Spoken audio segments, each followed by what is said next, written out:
Today, it is World Oceans Day. The United Nations established it to draw attention to the health of our oceans. And the theme this year is reimagining our relationship with the sea. The Trump administration chose to begin removing 900 deep sea sensors from the Atlantic and Pacific Oceans. Let me tell you what those sensors do. For the past decade, they've been measuring ocean temperatures at every depth. They've been measuring ocean currents, oxygen levels, the chemistry of seawater and marine heat waves. The movement of heat through the oceans is something they measure, and that means measuring the heat that drives the weather systems that affect every person on Earth. This network is called the Ocean Observatories Initiative. It cost $368 million to build. It was designed to run for 25 years, but now, after only 10 years, the Trump administration is dismantling it. The National Science Foundation, which runs the program, says this is all about becoming more nimble and prioritizing emerging technologies. Scientists, however, say it is about killing climate research. Here's what the loss means in concrete terms. Removing the US sensors alone would produce a 163% increase in error in annual estimates of ocean heating rates. That is not like a rounding error, that is losing the ability to see clearly.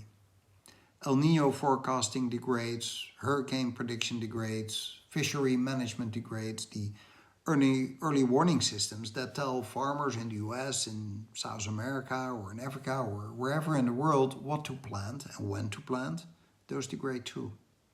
One researcher described the ocean monitoring network as a Jenga tower of scientific understanding. Each piece removed makes the whole structure less stable. You do not always know which piece matters most until it is gone. A French ocean scientist put it simply, without ocean observations, we're flying blind. The US suffered more than 400 climate and weather disasters costing over $1 billion each between 1980 and 2024. In 2024 alone, those disasters cost $177 billion. As I just mentioned, the entire initiative cost only $368 million to build over a decade.